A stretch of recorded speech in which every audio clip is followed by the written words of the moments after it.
To green pastures He takes me.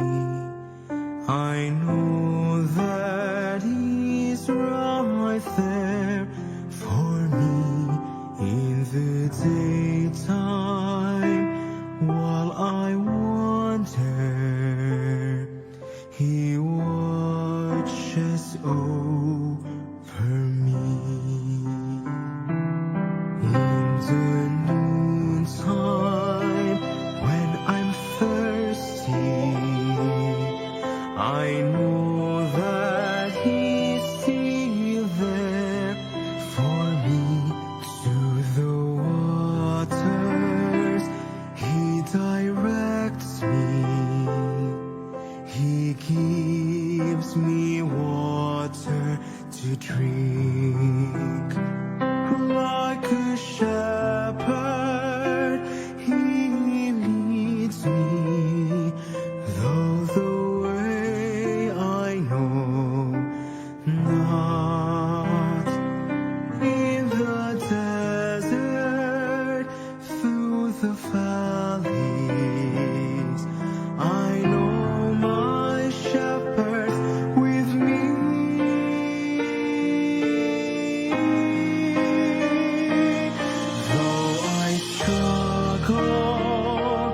Through the valleys, I know that You are there for me. In the darkness, You save me. Through the night, You carry me home.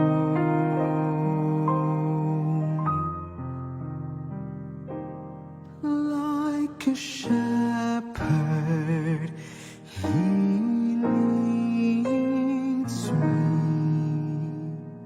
home.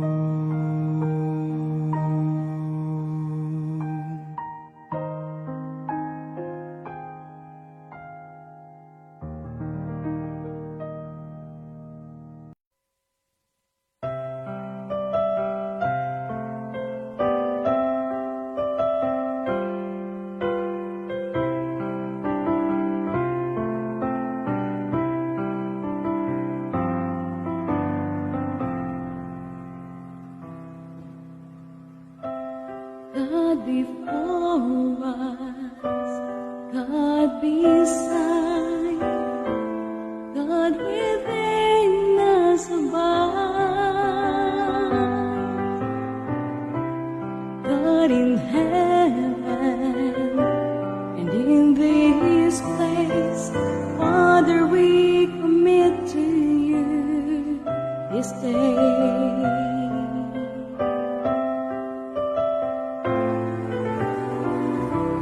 God in pleasure, God in pain, God will ever remain.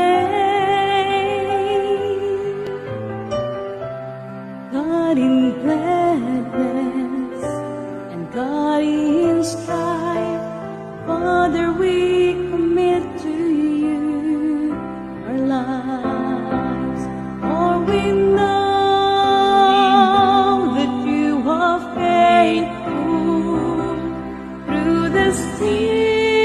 stillness and the storm.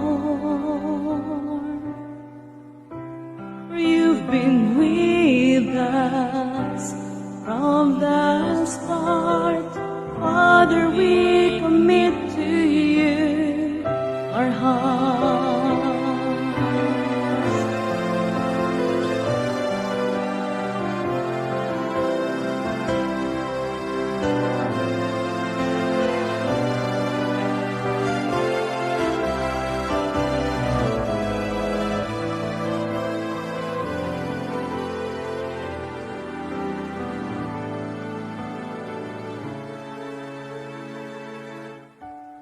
God in pleasure, God in pain, God will ever remain. God in gladness Father, we commit to you our lives. Oh, we know that you are faithful through the stillness and the storm, that you've been with us from the start. Father, we commit to you our hearts. Oh, we know that you are faithful through the stillness and the storm. For you've been with us from the start. Father, we commit to you our hearts. Father, we commit to you our hearts.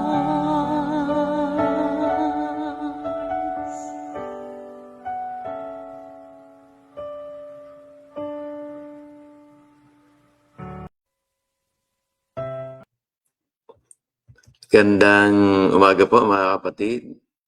Good morning po sa ating lahat. Hope at Calvary Ministries, Maranatha, the Lord is coming.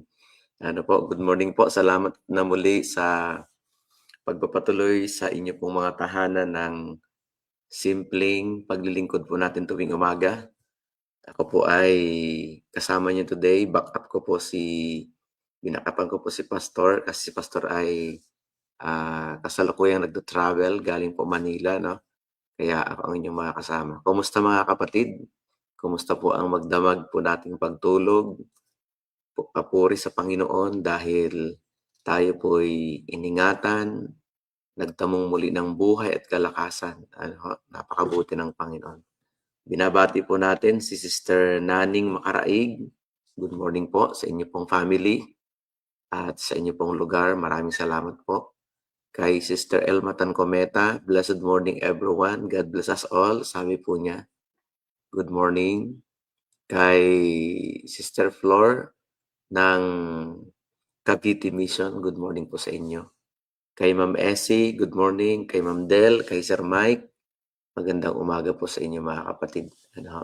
Kay Ma'am Lynn, kay Sir Chayen, kay Jonathan Barikawa, kay Pastor Arian, good morning po. Yung mga nasa likod po ng Hope at Calvary, no? Kay Sir Mike, good morning po sa inyo.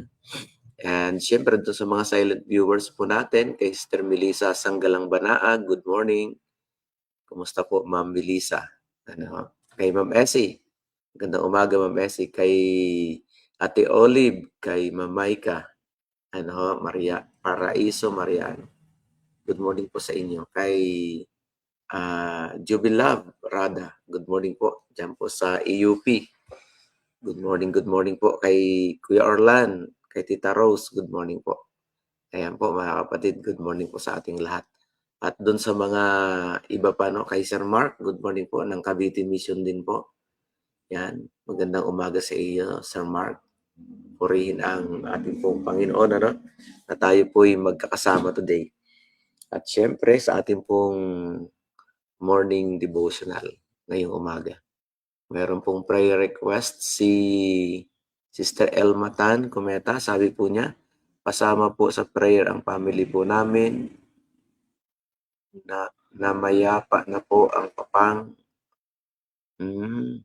sa edad na 92-year-old po. Condolence po, Sister Elma Tan Cometa. Purihin ang Panginoon sa buhay na pahiram para kay Tatay Rodolfo Cometa. Okay. So prayer po sa family. Mga kapatid, no, isama po natin sa prayer ang buong family po ni Sister Elma Tan Cometa. Nakikiramay po kami sa buong pamilya po ninyo. Maraming salamat po Sister Elma Tan Cometa, no. Ang buhay po natin ay totoong maigsi.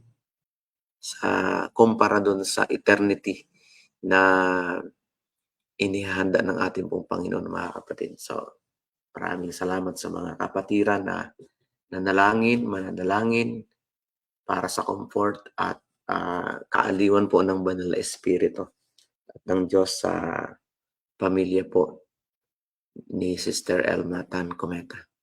Okay, good morning po sa inyong lahat, mga kapatid. Tayo rin po ay bumabati ng congratulations doon sa mga nakapasa sa medical sa medtech examination. Yan, kay Grace, good morning. Sa alam ko masayang-masaya ang family. Kay Atelita, good morning po and congratulations po. At syempre kay Jana, Roque, and kay Alexa, kay Alex Makalalad. Purihin ang ating pong Panginoon sa kabutihan niyo sa inyong lahat, mga kapatid. Congratulations din po sa AUP, sa Manila Adventist College. Ayan po, yung mga estudyante po natin. Good morning po. And congratulations po. Purihin ang ating pong Panginoon. Okay po, so binabati rin po natin si Rain Decleto Peria Erandio. Ayan, good morning po. Salamat po sa inyo pong panonood, pakikinig ng morning devotional. Alam niyo, mga kapatid, ang ating pong journey bilang manampalataya ay very challenging araw-araw, yung ating pong pamumuhay. Kaya ngayong umaga ay papag-usapan po natin yung isang Bible character na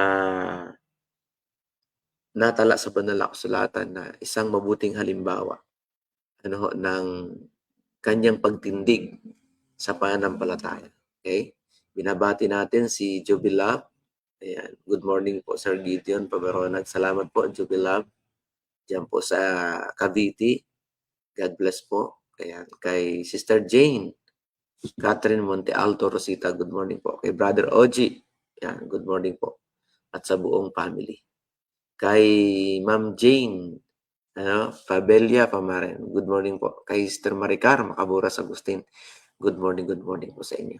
Sige po, mga kapatid, tayo po ay manalangin sa ating pong pag-uumpisa ng ating pong morning devotional. Pero bago po yan, samantalang hinihintay pa natin yung ilang mga prayer request, ating pong pakinggan muna itong ating pong theme song ng prayer, Bend Your Knees and Pray. Stay tuned, mga kaibigan, mga kapatid, and after that, discussion po tayo, sharing po tayo. Ma'am May Pabilia and Ma'am Sir Maynard, good morning po dyan, San Agustin. So, pakinggan po natin ito, and then if you have mga prayer request, pwede nyo pong ilagay sa ating pong comment section sa ating pong pag-aaral ngayong umaga at pananalangin.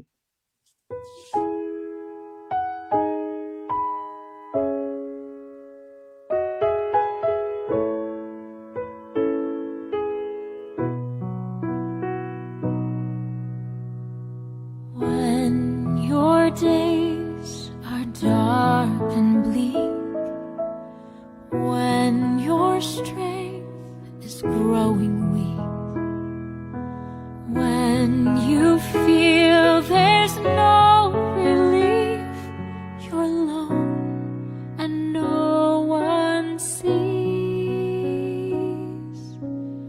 when your life is caving in, and though you've tried, you just can't win.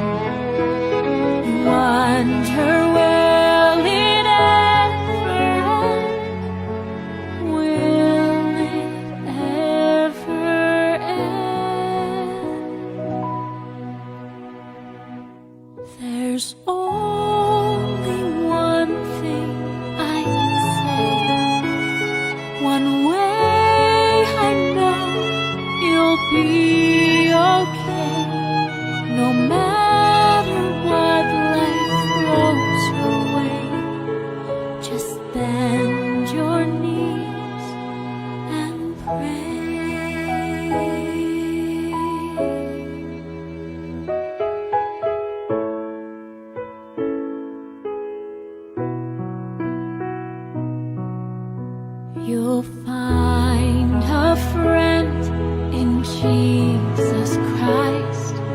was all for you. He sacrificed. He sees each tear fall from your eyes. He hears you asking why. There's only one thing I can say. One way I know you'll be okay. No matter what life throws your way, just bend your knees and pray. You'll never be alone. You'll always have a hand to hold. No matter what life throws your way, just bend your knees and pray.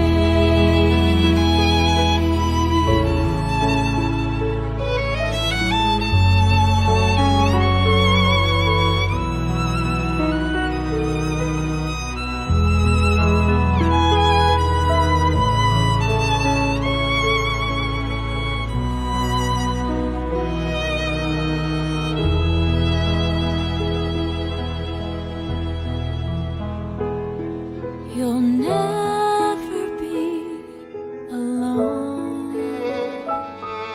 You'll always have a hand to hold. No matter what life throws your way, just bend your knees and pray.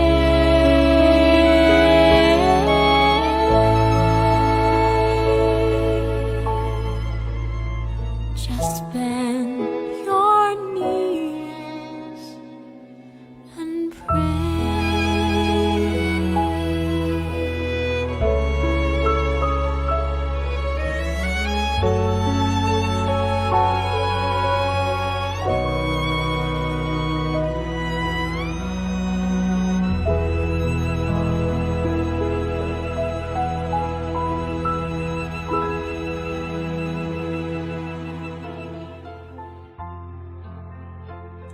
Iyan po mga kapatid, just bend your knees and pray. Tayo po'y manalangin. Kagalang-galang at makapangyarihang Diyos, mahabagin, puspos ng kaawaan, kahabagan para sa iyong mga anak, na ang tahanan ay ang kalangitan. Ngayong umaga, Panginoon, masaya kami na lumalapit na muli sa inyo. Nagagala kami na mayroong pakumbabaang lumalapit upang kayo ay purihin, sambahin sa Espiritu at katotohanan. Magpasalamat sa buong magdamag na kapahingahan at ngayong umaga ay tinaglay na muli namin ang kalakasan at buhay. Kaya Panginoon, Ama, papuri, pagsamba, pagdakila, pagkilala sa iyong kahabagan at kapangyarihan sa bawat isa sa amin, ang aming hatid sa inyo. Tanggapin nawa ang aming mga pagsumamong ito at mga pagpapasalamat. Maraming salamat din po sa pagkakataong ibinigay sa amin upang kami po ay makapagbulay, makapag-aral, makapag-reflect sa inyo pong mga pangako, sa mga pag-asa po na inyong inihanda sa amin upang kami manatili sa iyo, mahal naming Ama. Maraming salamat din po sa muling gagawing pagsama sa amin. Puspusin kami ng kapangyarihan ng Banal na Espiritu upang ang aming mga gagawin, sasalitain ay tanging magtaas lamang ng iyong kapangyarihan. Mahal naming Ama. Maraming salamat sapagkat patuloy pong ginagabayan ang bawat isa sa amin. Sa pagkakataong ito, Panginoon, nais naming idalangin sa inyo ang pamilya po ni Sister Elma Tan Cometa. Sila po, Panginoon, ngayon ay nakakaranas ng kalungkutan dahil sa kamatayan, sa pamagitan ng pagtulog ng kamatayan ng kanila pong mahal sa buhay. Salamat sa pahiram na buhay, Panginoon. At ngayon, sa kanila pong kalungkutan, sa kanila pong pagdadalamhati, dalangin namin na ang kapangyarihan po ninyo ang patuloy na sumakanila. Salamat sa iyong presensya, Panginoon, sa inyo pong kahabagan, sa inyo pong pagkalinga na gagawin. Samantalang sila po, Panginoon, ay nakakaranas ng kalungkutan. Purihin kayo, mahal naming Panginoon. At ngayong umaga, nais rin po namin idalangin sa inyo ang ilang pong mga kapatid naming may karamdaman. Dalangin po namin si Doc Marcel, si Ninang Trining, Panginoon, si Ninang Emmy, si Ninang Melly. Dalangin din po namin si Sister Eleanor at ang iba pa, Panginoon, na may mga sakit, may mga karamdaman. Tanging kayo ang aming inaasahang magbibigay ng kaaliwan sa bawat isa sa amin, pagpapagaling sa mga sakit na naranasan. Sa aming pag-aaral ngayong umaga, aming idinadalangin na pangunahan kami. Puspusin kami ng kapangyarihan po ninyo upang ang aking sasabihin, ang aming maririnig, ay pawang magbibigay ng pinakamabuting ulat sa ikatitibay ng pananampalataya. Kaya mahal na Diyos, maraming salamat. Salamat din po sa pag-iingat sa travel ni na Pastor. Salamat, Panginoon. Aming dalangin din po na ngayong umaga, ang lahat po ng nakakarinig ng panalangin ito, ang bawat pamilya, ang bawat mga tao na magre-replay ay inyong i-bless sila, Panginoon. Salamat po sa iyong kabutihan at pagmamahal. Salamat sa iyong mga biyaya na walang sawang ipinagkakatiwala sa amin. Sinusustain kami ng iyong kapangyarihan upang mabuhay lagi. Panginoon, aking dalangin din po ang mga gawain ng bawat isa. Mga pinagkukunan ng mga pangangailangan sa araw-araw. Maraming salamat sapagkat kayo po ang magiging kasama namin. Pagpalain kami sama-sama. Ito po, Panginoon, ang aming pagdalangin at paghiling sa inyo. Ang alang po sa banal na pangalan ng aming tagapagligtas na si Jesus at Manunubos. Amen. Yan po, mga kapatid. Good morning po. Salamat po sa inyong pagsama sa atin pong munting paglilingkod tuwing umaga. Ano po? Ngayon po ay araw po ng Thursday. Ano po? March 12. Yan po, napakabilis po ng panahon. Ano, parang kailan lang, no? Tapos, nasa kalagitnaan na naman tayo ng buwan.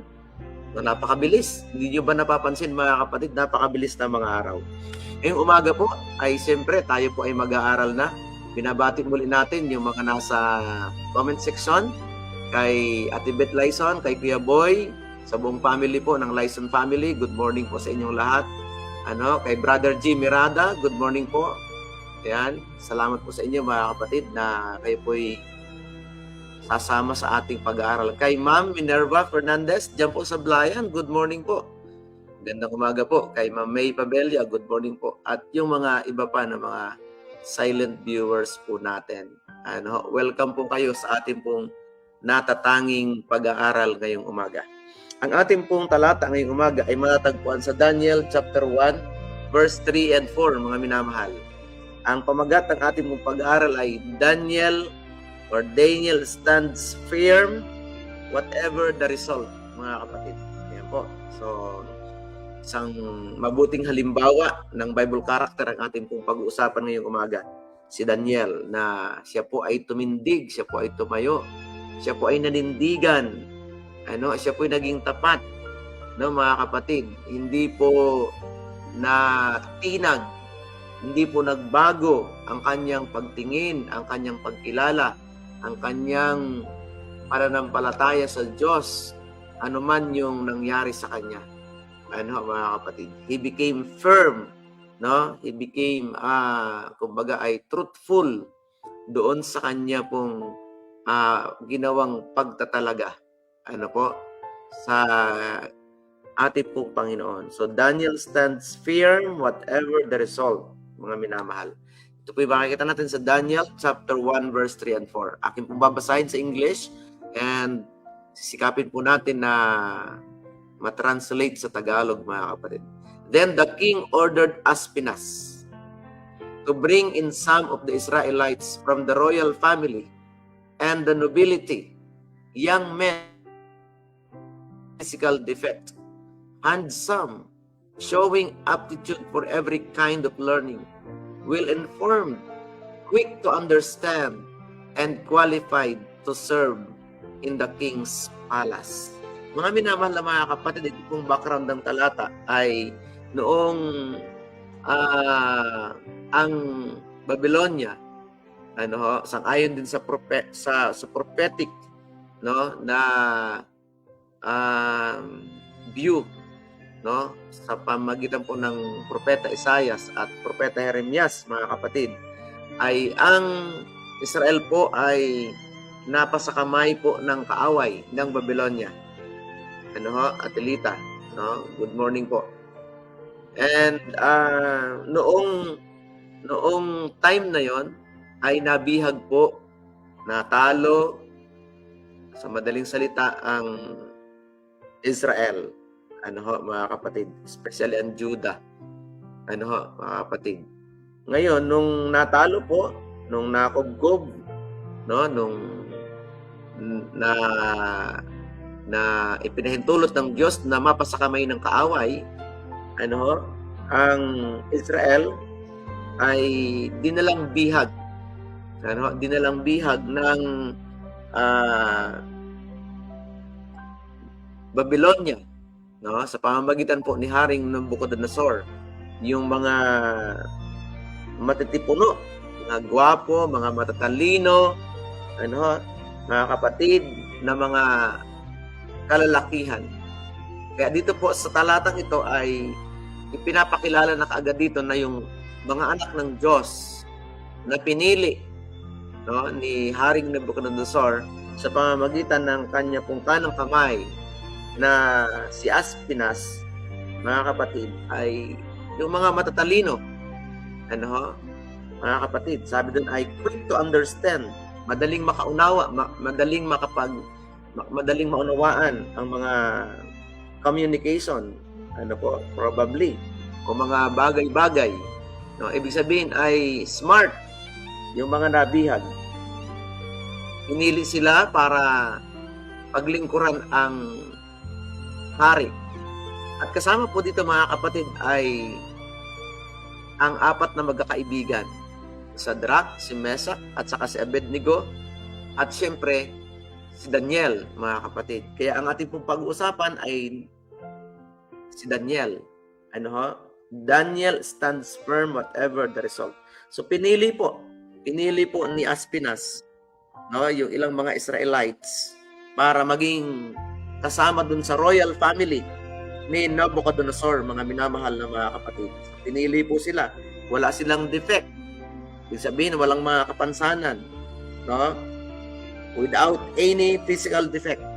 Mga guwapo, handsome, at nagpapakita ng talagang mataas yung antas ng kanilang kaisipan, no? Sa lahat ng mga karunungan, mga kaalaman, well-informed, talagang sila po ay mga matatalino, mga minamahal na mga kapatid.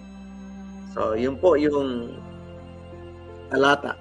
Ngayon po, siyempre, sila po ay maglilingkod sa Babylonia, mga kapatid. Sasanayin, tuturuan ng wika ng Babylonia na Chaldean language. Tuturuan sila ng pangangasiwa sa kaharian po ng Babylonia. Magkakaroon po sila ng leadership training.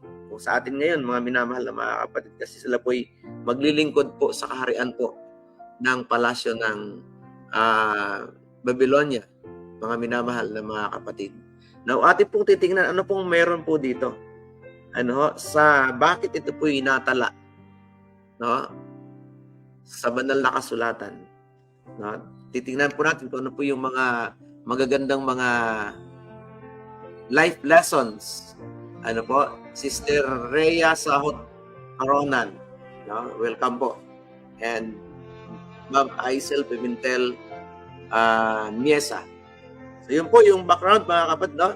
Na inutusan si Aspinas. Kasi si Aspinas din po mga kapatid talagang masunurin kasi pag hindi siya sumunod, alam naman po natin ang mangyayari, no? Kung hindi susunod siya, kung hindi siya sumunod, no? Kaya siya po ay yung mga dalang bihag ay kanyang pinili. At kasama nga na po dito si Daniel mga kapatid. Alam niyo mga kapatid, napakahirap sa isang bihag yung tayo po, yung bihag po ay kanyang nakakulong, no? Pero dito po naging privilege po sa kanila, no? Kasi pinili po sila ng Haring Nebuchadnezzar sa pamamagitan po ni Aspinas para sila po i-train. So mahirap mga kaibigan yung kalagayan nila kasi sila po ay nasa foreign land. Wala ho sila sa Judah, wala ho sila sa Israel, mga kapatid, no? So sa kanila pong kalagayan ay sila po ay pinili. Ngayon po, ano yung mga life lessons na ituturo sa atin dito ng ating pong Panginoon, mga kapatid? Okay? Binabanggit sa ating pong pag-aaral, no, na si Prophet Daniel, no, ay isang buhay, no, o isang napakagandang illustration ng karakter, mga kapatid, no? Kasi ang pinag-uusapan natin dito sa buwan ng Marso ay justification and sanctification, yung righteousness ng ating pong Panginoong Hesus. And Daniel ay isa po sa mga napaka mabuting halimbawa ng banal na pamumuhay, mga kapatid. So isang illustration ng karakter na dapat ay ma-emulate, no? Maging tolerant po natin, mga kapatid. Mabuting halimbawa ang buhay ni Daniel. Okay? He was a bright example, no, of what men may become when united with the God of wisdom. Si mga minamahal na mga kapatid, si Daniel po ay isang napakagandang halimbawa ng isang tao na nakakilala, nakiisa, sa karunungan ng ating pong Panginoon, mga minamahal na mga kapatid. So, yung brief account, yung maikling account dun sa chapter 1, mga minamahal na mga kapatid, ng buhay ng isang banal na tao na katulad ni Daniel ay isa na pong powerful na halimbawa sa atin, mga kapatid, na iniwan ng Diyos, na natala sa banal na kasulatan, mga kapatid, bilang encouragement, no, pampalakas, no, sa bawat isa sa atin, mga kapatid. Yung brief account ng buhay ng banal na tao na ito, mga kapatid, na si Daniel, ay natala sa banal na kasulatan, for our encouragement, no, mga minamahal na mga kapatid, na halimbawa ng mga kapatid, ng mga tao na nag-endure ng trials and temptation, mga minamahal na mga kapatid. Kaya ito pong buhay ni Daniel, mga minamahal na mga kapatid, ay nagpapahiwatig sa atin na hindi po imposible, yung mamuhay ng mayroong kabanalan, even in the midst of circumstances na parabang napakahirap sa tingin po nating ipamuhay yung pananampalataya. Imagine, they were captives. They were in a foreign land, na yung culture ay hindi yung katulad ng kanilang culture ng mga pagsamba, mga kapatid. So, gabundok, no, para kay Daniel at sa kanyang mga kaibigan yung pagsasabuhay ng kabanalan at pananampalataya. Pero hindi po yung naging hadlang, mga minamahal. Hindi po yung naging hadlang. Okay, mga kapatid, no? Kaya naaalala po natin yung talata, no? Na natala po sa 1 Peter 5:10 na sa kabila po ng mga matitinding mga pagsubok, no, na kahit ang pinag-uusapan na ay yung between life and death, yung 1 Peter 5:10 ay nagpapaalala sa atin na ang sabi ay, therefore, since we have a great high priest, meron po tayong dakilang sacerdote who passed through the heavens, Jesus, the Son of God, let us hold fast our confession. Kaya mga kapatid, yung pananampalataya po ni Daniel, no, na ipinakita sa atin o ipinapakita ngayong umaga ay yung kanyang firmness, yung kanyang pagiging steadfast, yung kanyang pagiging matapat, no, yung kanyang katapatan sa Panginoon. Despite of siya po ay nasa midst ng tribulation, ng suffering, ng mga kaaway, napanatili pa rin ni Daniel yung mga kapatid, yung kabanalan, yung integrity, ng isang anak ng Diyos, Sister Dominga Gutierrez Talanya. So, ito po yung napakagandang halimbawa. Kaya ito po yung natala sa banal na kasulatan dahil may purpose ang ating pong Panginoon. Mga kapatid? At ang purpose niya ay ating tingnan. Sorry po. Ating pong pag-aralan, ating pong tingnan kung paano si Daniel, mga kapatid, ay yung kanyang kabanalan ay nadala. Dala-dala niya anuman yung circumstances na dumating sa kanya. Kaya yung talata po natin na pinag-aaralan ay Daniel, yung pinakang take-away natin ngayong umaga ay Daniel stands firm whatever the result, mga minamahal na mga kapatid. Okay? So yun po yun. Kaya afterward, no, these faithful men, Daniel, Shadrach, Meshach, and Abednego, mga kapatid, ay tinaguruan silang mga kapatid, mga faithful servant ng ating Diyos. Kahit nasa gitna ng mga kaaway na para bang napaka-imposible na i-execute, isabuhay yung pagkakilala sa ating pong Panginoon. But then, mga kaibigan, mga kapatid, they became victorious. They became faithful, mga minamahal. Amen?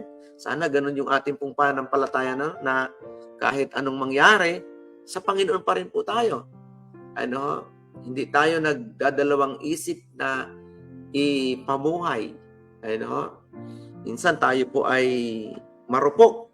No? Usually, tayo po ay madaling mag-sway. Lalo na pag pinag-uusapan na ay trabaho, pag pinag-usapan na ay yung ating pong pananampalataya, mga kapatid. Madali tayong natatalo, madali tayong nag-give in, mga minamahal. Kaya ito pong tala sa Daniel ay isang napakagandang halimbawa ng encouragement na despite of hardship, despite of tribulation, despite of temptation, pwede pala. Amen, mga kapatid? Ganon ang ating pong Panginoon.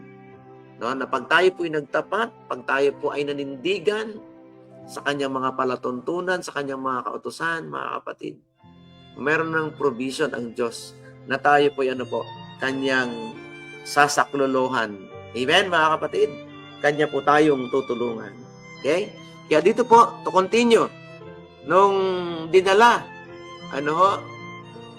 ang mga anak ng Israel, yung mga tao ng Israel, kasama siyempre yung mga maharlika, yung mga pari, no? They were carried into captivity. At binanggit ko nga, kasama dito ay yung 4 na magkakaibigan, no? Ay pinili na po ng hari ng Babylonia. At isa nga po rito, yung binabanggit ko po ay sino po? Si Daniel. Na sabi po sa paglalarawan dito, one of these was Daniel, who early gave promise of the remarkable ability developed in later years. These youth were all of princely birth and are described as children in whom was no blemish. Walang dungis sa pananalita, sa isip, sa gawa, sa pananampalataya. No? But well favored and skillful in all wisdom and cunning in knowledge and understanding. Signs such as is ability in them. Napakatalino. No? Kaya mga kapatid, yung nasa Diyos, ano po sinasabi ko nga sa mga kabataan, no? Yung pagkatakot sa Diyos ay pasimula ng karunungan. Kaya kilalanin ang Diyos, no? Habang bata pa, habang tayo po'y may pag-iisip, habang tayo po'y may pagkakataon pa. Dahil dito mga kapatid, ano po ay magiging marunong, no, ang bawat isa sa atin. Yun po yung pangako ng ating pong Panginoon. Ano po? So pinili po yung mga ito, no, para maglingkod sa Babylonia, mga kapatid. Okay? So they were all skillful. Ang daming mga abilidad nila, mga kapatid. Okay? Ang isa pang bagay na nakita natin dito sa ating pong pag-aaral ay no blemish. Ano po? Wala talagang kapintasan. No? Walang maipipintas. No? Sa pananampalataya, sa pagsunod sa Panginoon, mga kapatid, no? How I wish na tayo po, mga kapatid, ay mabigyan din Brother Mervin ng paglalarawan na walang dungis. Di ba napakaganda pakinggan? Pag sinabing si Brother Mervin ay no blemish. Ano po? Walang kapintasan. No? Yung kabanalan ay nasa kanya. Nakakataba ng puso, mga minamahal na mga kapatid, di po ba? Pag ganun po yung description po sa atin. No? Kaya yun ang ginawa. Pinili dahil sila po yung maglilingkod sa hari. Mga minamahal na mga kapatid. Ano po? Yun po yun. They were superior. No? Talagang mataas po sila kumpara sa iba. No? They were filled with talents. No? Ito pong mga bihag na ito, mga minamahal na mga kapatid. No?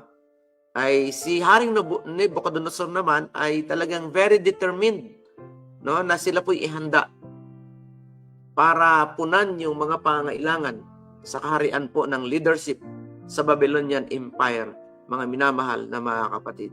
No? Nag-aral po sila, no? Pinag-aral sila. Sabi pa na that they might be fully qualified for their life at court. According to Oriental custom, they were taught the language of Chaldeans. Tuturuan po sila ng lingwahe ng Chaldeans. And to be subjected for 3 years a thorough course of physical and intellectual discipline. Kaya pala sila pinili, ano po, ay para i-train.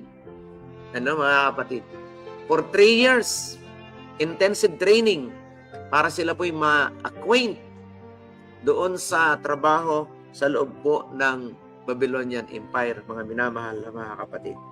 At sila po'y tuturuan physically, emotionally, mga kapatid, intellectually, all kinds of discipline because they are preparing for, the king is preparing them for a specific roles, mga kapatid, sa Babylonian Empire. Ano? Mga minamahal na mga kapatid. Okay? So sila po ay nag-training, no, ng 3 taong singkad. Ano, parang ano po yan, mga kapatid, di ba? Pag tayo po ay nag-OJT, no? Talagang tinuturo lahat. Ito rin po, mga kapatid, hindi lang ilang buwan, kundi 3 taon para sila turuan ng kultura ng Babylonia, turuan ng lingwahe ng Babylonia, turuan sila kung paano mga siwa sa loob ng kaharian ng Babylonia, mga kapatid. Okay? Yun po yun. Ang description doon sa chapter 1 ng Daniel. So the youth in the school of training were not only to be admitted to the royal palace, but it was provided they should eat of the meat and drink the wine which came from the king's table. Hindi lang tuturuan. Ano, iniisip rin kasi ni Aspinas, ano, na kailangang maging malusog ano po, maging matalino, no? Hindi nagugutuman, mga kapatid. No? Kasi pag nagutuman, adi masisira yung program. No? So gusto ng hari na sila po'y kumain ng pagkain ng hari. No? At uminom, no, kung ano yung iniinom ng hari, mga kapatid. Okay. Nga lamang po, kasama dun sa mga inihanda ng pagkain ng hari ay yung ipinagbabawal, ano po, sa batas ni Moses, mga kapatid, at maging sa ating kapanahunan. No? Yung laman ng baboy, ano po, no, na i-declare na unclean meat, mga kapatid, at ipinagbabawal na kainin. So, mayroon pong subukan, no? Kung mag-give in ba, mga kapatid, si Daniel at ang kanyang 3 kaibigan. Ano ho? So, here Daniel was brought to severe test. No? Isang test para kay Daniel po yun. No? At yun nga, pag binasa niyo po yung chapter 1, ay pag hindi sumunod, ano ho? Si Aspinas, pag hindi po sumunod, ano ho? At mahinang klase yung magiging resulta ng kanya kung gagawing training para kina Daniel, yung katumbas po nito ay buhay, mga kapatid. Kaya natakot po si Aspinas at that time. Ano? Pero anong ginawa po ni Daniel?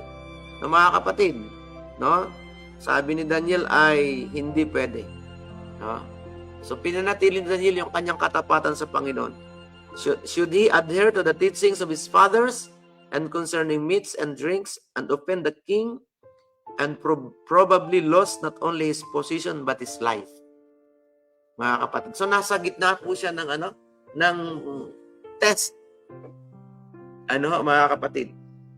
Okay? Pero ano pong ginawa po ni Daniel? Or should he disregard the commandment of the Lord and retain the favor of the king, thus securing great intellectual advantages and the most flattering worldly prospect? Wala pong pagkakaiba sa atin pong pamumuhay, mga kapatid, yung nangyari po kay Daniel at sa kanyang 3 kaibigan. Malimit na tayo po ay nasa point of, magdedesisyon ka kung magiging faithful ka ba o hindi sa ating pong Panginoon.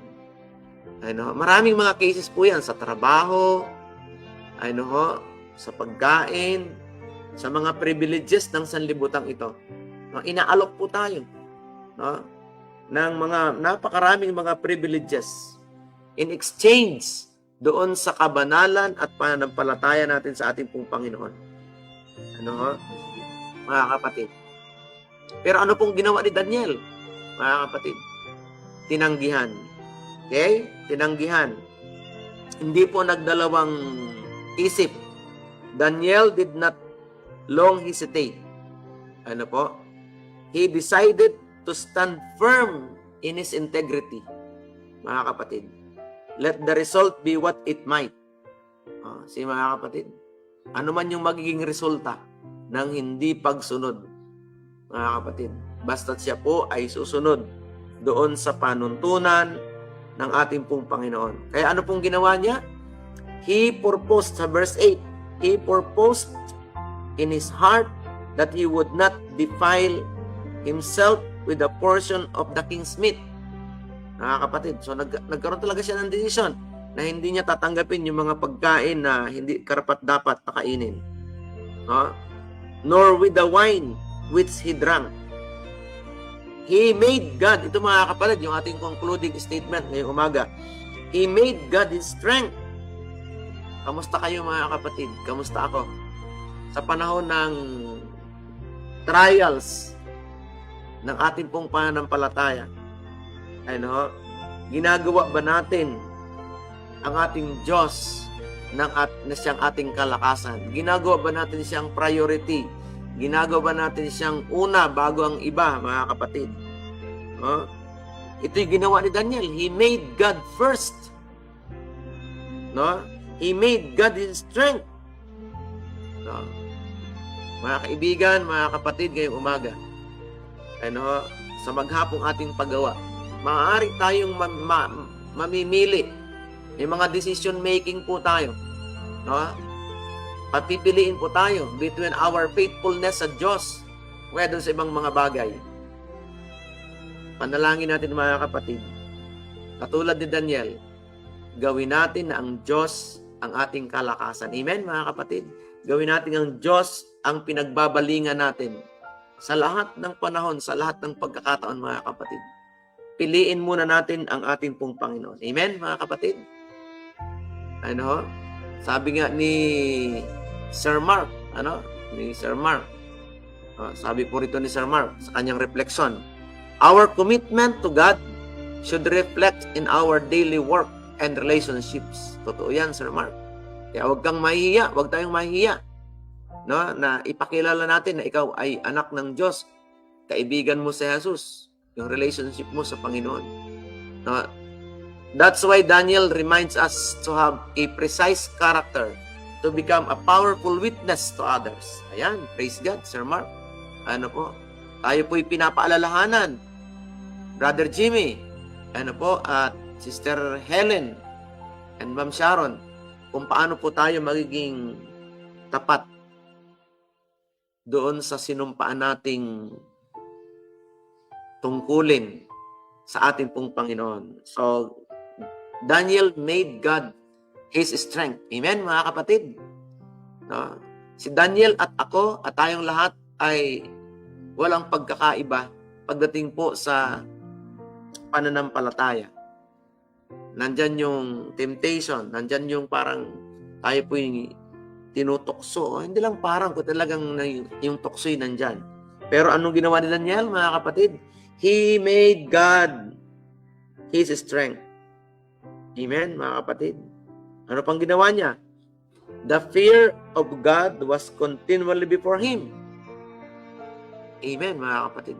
Yung takot sa Diyos, yung kanyang pag-ibig sa Diyos, yung kanyang katapatan sa Diyos, ay hindi po natinag. Amen, mga kapatid? He continually, nagpapatuloy na sa kanya in all the transactions of life. Amen, mga kapatid? Kaya he became firm. He became faithful. No, he chose God as his strength, mga kapatid. He continually, was continually, siya po ay nasa Panginoon, mga kapatid. Kaya Daniel stands firm whatever the result. Minsan natatakot po tayo doon sa magiging resulta pag hindi tayo naging tapat sa Panginoon. Maaring hindi matanggap sa trabaho, maaring hindi makapasa, mawawala ng trabaho, kapatid, etc., etc. Pero hindi po inisip ni Daniel po yun. Ang kanyang inisip ay maparangalan ang ating pong Diyos. Amen, mga kapatid? Sana yun po yung ating pong magawa. So yun po yun, mga kapatid. Kaya tayo po ay pinapaalalahanan ng mga talata, para tayo maging tapat, manatili. Ang sabi sa Ephesians chapter 6 verse 13, put on the full armor of God. Amen, mga kapatid? So that you will be able to stand firm against the schemes of the devil. Mga minamahal na mga kapatid, isakbat, isuot po natin yung baluti ng Diyos. Para tayo, maging tapat. Sa lahat ng mga gagawing panlilinlang ni Satanas, mga kapatid. Amen? Kaya ngayong umaga, pinapaalalahanan po tayo na manatili and continually be in Jesus, mga minamahal na mga kapatid. Amen? Sabi pa sa Philippians chapter 4 verse 1, therefore, my brothers and sisters, you whom I love and long for, sabi ni Apostol Pablo sa mga taga-Pilipos, stand firm in the Lord. Amen, mga minamahal na mga kapatid. Kaya ngayong umaga po, isang bagay yung ating pong malaking take away ngayong umaga. Huwag nating alalahanin kung ano yung magiging resulta. Ano po? Basta't ang isipin po natin, tayo po'y magiging tapat, magiging matuwid, magiging banal sa harapan ng Diyos. Unahin natin ang Panginoon, mga kapatid. Ano? Unahin natin ang Panginoon in all our areas of life, in all our transactions, ano po, ng buhay po natin. Anong gagawin po natin? Let us make God our strength. Let us make Him, ano po, our strength. Ano, mga kapatid? And huwag mawala sa atin yung pagkatakot sa Panginoon. And manatili po tayo sa Kanya in all transactions of life. No? Walang pili po, mga kapatid. So yun po yung nangyari po kay Daniel, mga kapatid. Daniel stands firm whatever the result. Sometimes we are afraid of ng magiging resulta, mga kapatid, ng mga desisyon natin. Ano? Pero isipin po natin, there was or there is someone up there, no, na pinagmamalasakitan tayo ng ating pong Panginoon. Amen, mga kapatid. Kaya ngayong umaga po, tandaan nating lahat, ilagay natin sa ating pong mga mindset, mga kapatid, isuot natin yung baluti ng katwiran ng ating pong Panginoon. Sa papaanong paraan, ano po, yung kapangyarihan ng salita, yung pananalangin, mga kapatid, yung kapangyarihan ng banal na espiritu, at siyempre yung paglilingkod, mga minamahal natin sa ating pong Panginoon. In that way, ano, pag ginawa natin ito pang mga bagay na ito, na tayo po'y nasa Panginoon, mga kapatid, lagi, hindi natin iisipin kung ano yung magiging resulta ng mga mangyayari.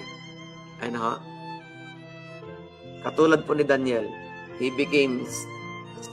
stands firm whatever the result. At no wonder, fast track natin yung history nung sinubukan sila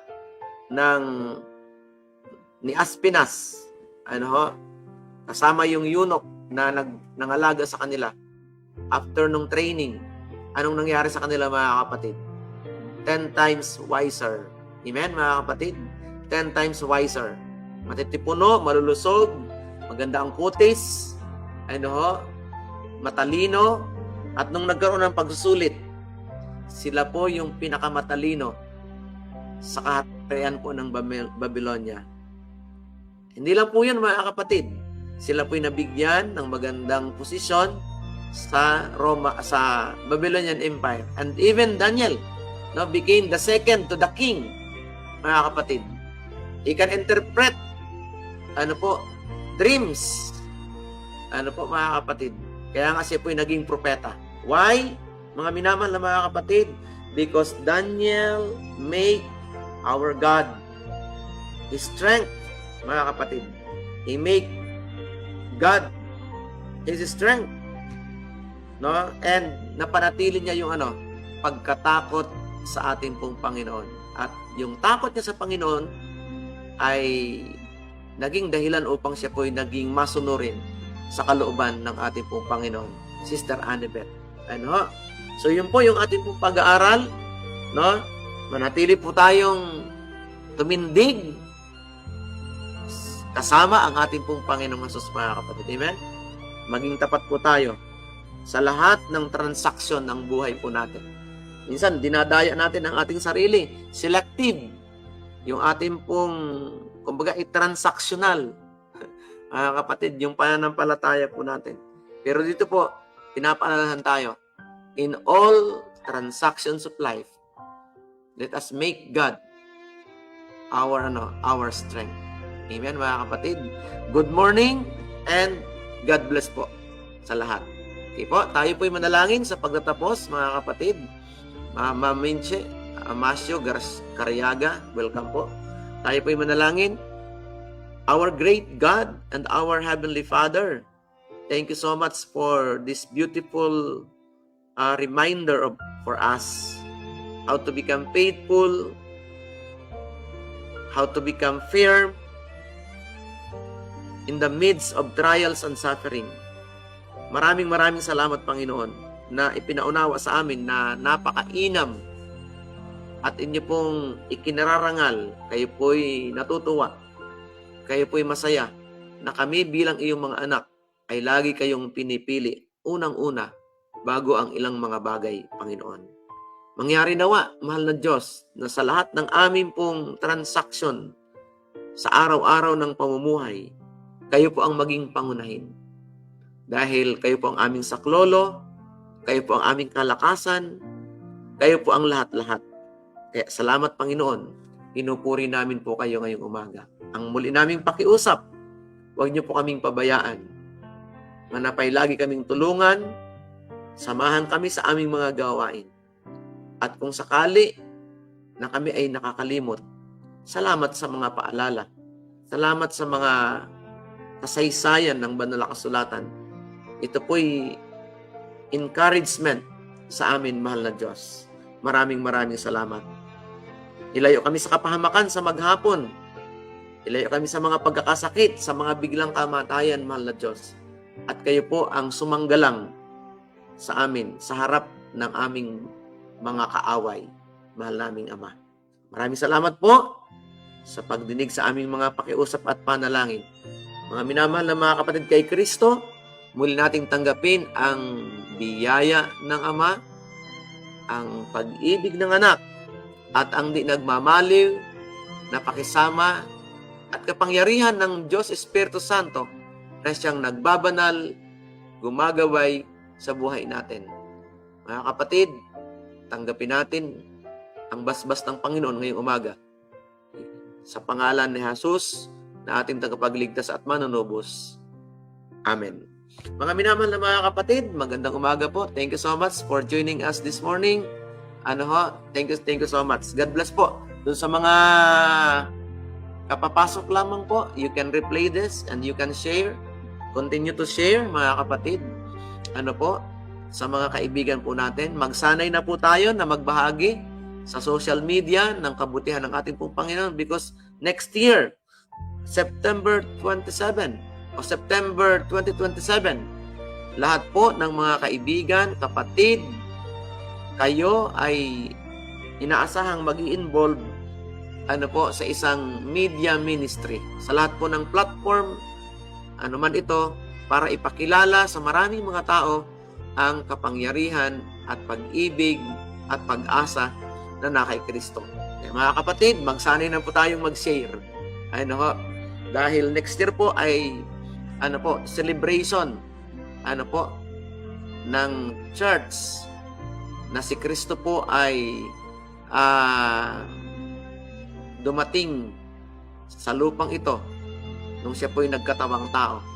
At dahil sa kanya, lahat ng tao ay nagkaroon po ng kaligtasan, mga minamahal.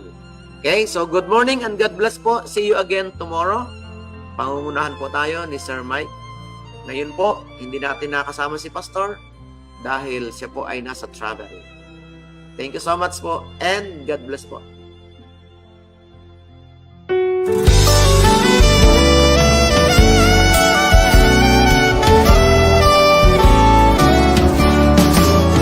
We have been called to follow Christ. We are to preach, we are to teach, we are to fight. So where you lead me, I will go. Touch my lips, by your strength I will go. I will go where you lead me, I will go.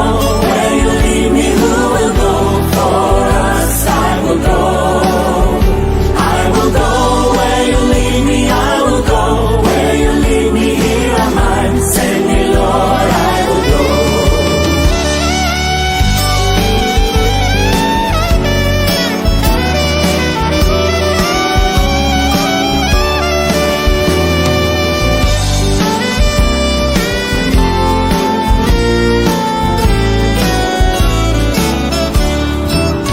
Because my eyes have seen the King, I'm must tell all the world, worship Him. In all the nations, in all the world, where He sends me, yes, I will go.